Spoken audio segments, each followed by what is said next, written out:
عمران خان ایک جنون کا نام تھا۔ یہ شادی ہونے دیں بائے جاوید چودھری۔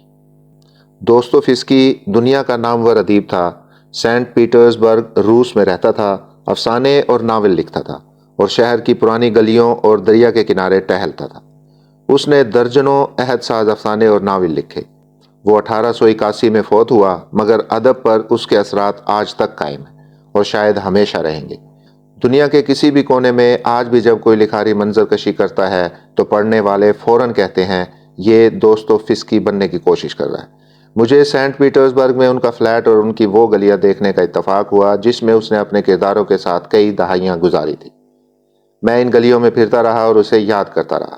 مجھے چند دن قبل کسی دوست نے اس کا ایک فقرہ بھجوایا اور میں دیر تک اسے انجوائے کرتا رہا۔ آپ بھی فقرے کا لطف لیں۔ آپ اگر کسی عورت سے محبت کرتے ہیں اور آپ اسے بھولنا چاہتے ہیں تو آپ اس سے شادی کر لیں۔ وہ عورت چند ماہ بعد آپ کے دل سے اتر جائے گی، ورنہ آپ تمام عمر اس سے محبت کرتے رہیں گے۔ آپ دوستوفسکی کی وزڈم دیکھیے، اس نے کس خوبصورتی سے دنیا کی تلخ ترین سچائی بیان کر دی۔ یہ سچ ہے، ہم انسان کسی نہ کسی دماغی خارش کا شکار رہتے ہیں۔ کسی کو دولت چاہیے، کسی کو پاور، کسی کو شہرت، اور کوئی کسی مرد یا عورت کی محبت میں گرفتار ہو جاتا ہے۔ یہ خواہش، یہ محبت اس وقت تک جنون رہتی ہے جب تک انسان اپنی خواہش کو پا نہیں لیتا۔ چنانچہ آپ اگر کسی کی خواہش کو ختم کرنا چاہتے ہیں تو وہ جو چاہتا ہے آپ اسے دے دیں۔ وہ شخص چند دن میں اپنی کامیابی کے نیچے دب کر ختم ہو جائے گا۔ ہم ہیر اور رانجھے کی داستان سن کر جوان ہوئے۔ سوال یہ ہے، اگر رانجھے کی ہیر سے شادی ہو جاتی تو کیا اس کے بعد بھی وارث شاہ یہ داستان لکھتے؟ اسی طرح اگر سونی مہیوال بھی آخر میں خوشی خوشی زندگی گزارنے لگتے، یا مرزا اور صاحبہ بھی حویلی بنا کر رہتے اور ان کے 5-6 بچے ہو جاتے، یا مجنو اور لیلا کی بھی ہیپی اینڈنگ ہو جاتی، تو کیا یہ داستان بھی داستانوں میں ہوتی؟ جی نہیں، ہرگز نہیں۔ بلکہ یہ بھی عین ممکن تھا، ہیر اور رانجھے، سونی اور مہیوال، مرزا اور صاحبہ اور مجنو اور لیلا کی آخر میں طلاق ہو جاتی، اور یہ دونوں باقی زندگی کورٹ کچہریوں میں نان نفقے اور بچوں کی حوالگی کے لیے لڑ رہے ہوتے، یا باقی زندگی ایک دوسرے کو گالیاں دے کر گزار دیتے۔ لہٰذا یہ حقیقت ہے، خواہش اس وقت تک خواہش رہتی ہے جب تک یہ پوری نہیں ہو جاتی۔ تکمیل کے بعد ہر چیز بے معنی ہو جاتی ہے اور اس کا رنگ روپ اتر جاتا ہے۔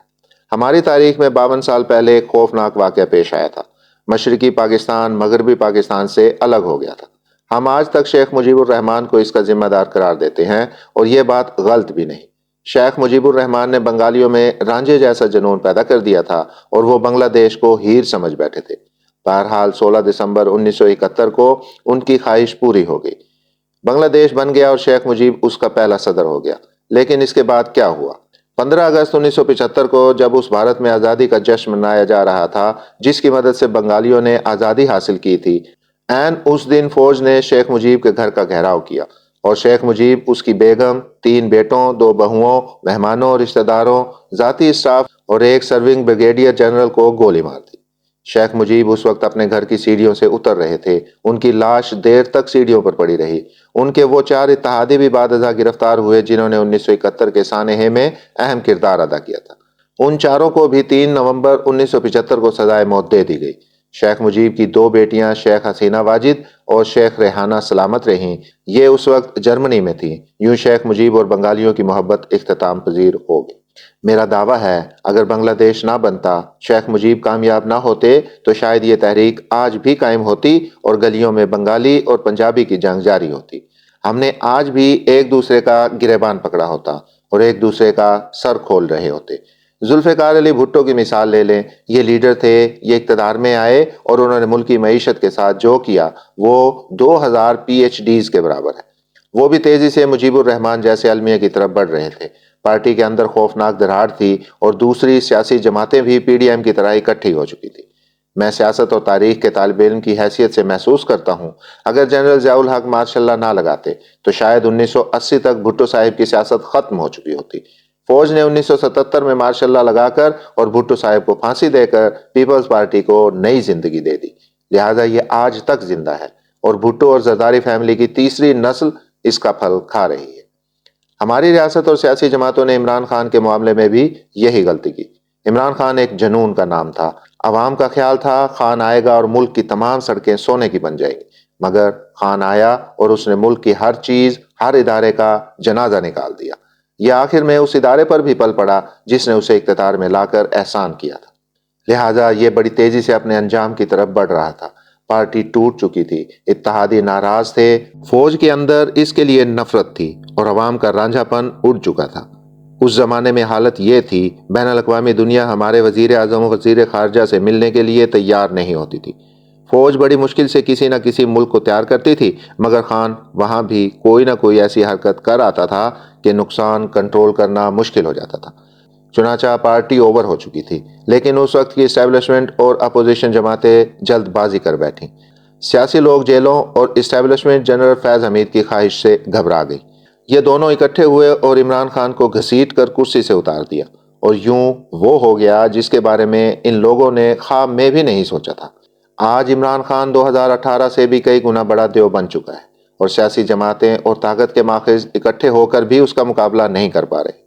یہ جیل میں بھی اس وقت کا سب سے بڑا سیاسی چیلنج ہے، اور اگر ملک میں صاف اور شفاف الیکشن ہو گئے تو یہ 2/3 اکثریت لے جائے گا، اور اس کے بعد یہ سڑکوں اور گلیوں میں پھانسیاں دے گا، اور اس وقت تک دیتا رہے گا جب تک یہ شیخ مجیب کے انجام تک نہیں پہنچتا۔ مگر سوال یہ ہے، کیا پاکستان اس وقت تک رہ جائے گا؟ میرا نہیں خیال یہ ملک اس وقت تک بچے گا۔ ہمیں یہاں ایک اور حقیقت بھی ماننا ہوگی، عمران خان کو دوبارہ سیاسی زندگی دینے کا فریضہ بھی انہی لوگوں نے سر انجام دیا جو اسے 2018 میں اقتدار میں لائے تھے۔ اس کو لانے کا آپریشن بھی بھونڈا تھا اور اسے نکالنے کا پلان بھی۔